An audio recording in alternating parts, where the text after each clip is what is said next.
I thought I'd have some fun today and talk to you about the environment because there are a lot of crazy things that are being said today about the environmental system.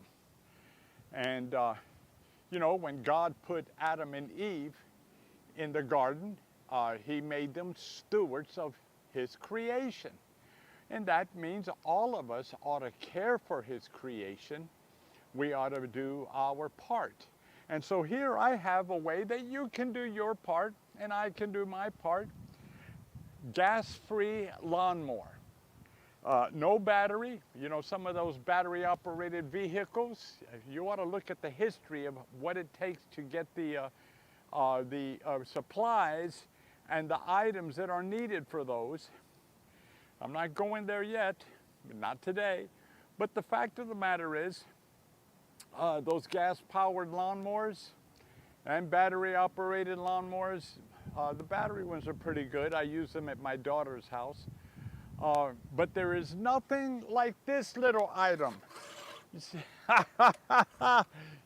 not only will you cut your grass, but you'll get exercise too, for crying out loud.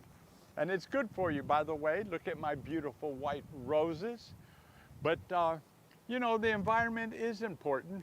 Doesn't mean we have to align ourselves with the crazies like Al Gore, who is absolutely nuts.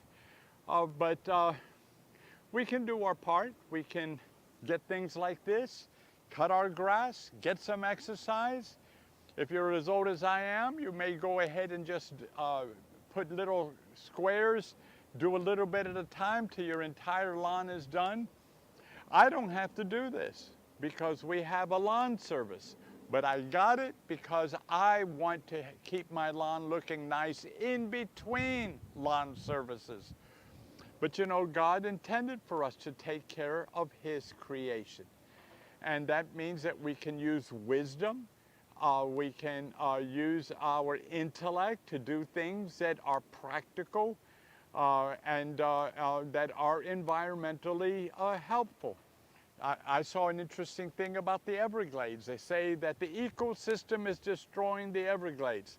That's just not true. Let me tell you what has been destroying the Everglades was the greed and insanity of humanity when they built that canal that goes from the East Coast to the West Coast through Florida in the Everglades, and it has kept water from getting into much of the Everglades.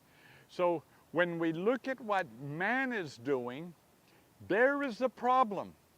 And we ought to use some practical, sensible things that will help. And so we can help our environment, but it doesn't mean that we have to be nuts about it. Scientists are in conflict about what's really happening in global warming. My goodness gracious. I'm not a scientist, nor do I claim to be, but I do know that the Bible is quite clear that all of us ought to be good stewards of God's creation. And that means that we ought to make sure that we watch our plastics, make sure that we have environmental friendly products that we use on our lawn. On my roses and everything, I use everything organic. I don't use some of those poisons that are out there.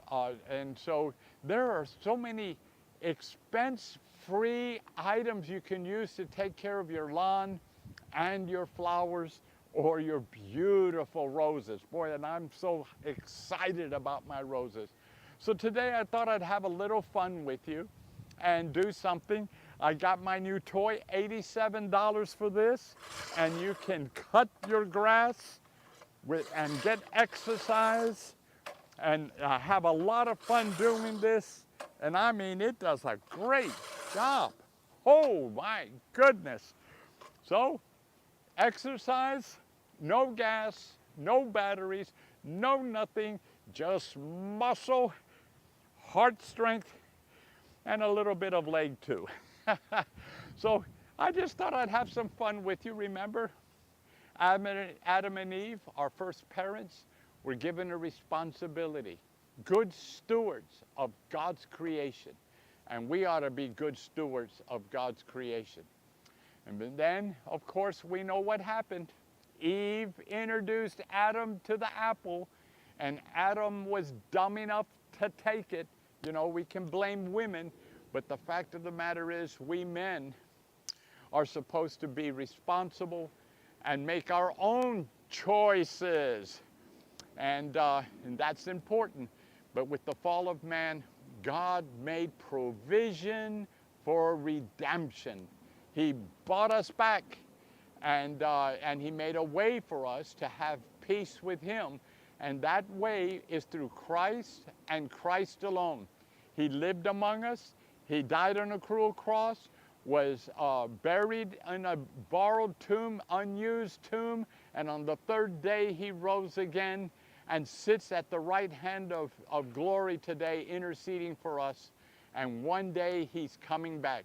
Meanwhile, let's get our push mower, no motor, just strength, and enjoy being a good steward of God's creation. So may the Lord bless you and keep you. May the Lord make his face to shine upon you and be gracious to you. May the Lord lift up his countenance upon you, and may he grant you peace now and forevermore. Amen. Whoopee! Ho, ho, ho, ho, ho.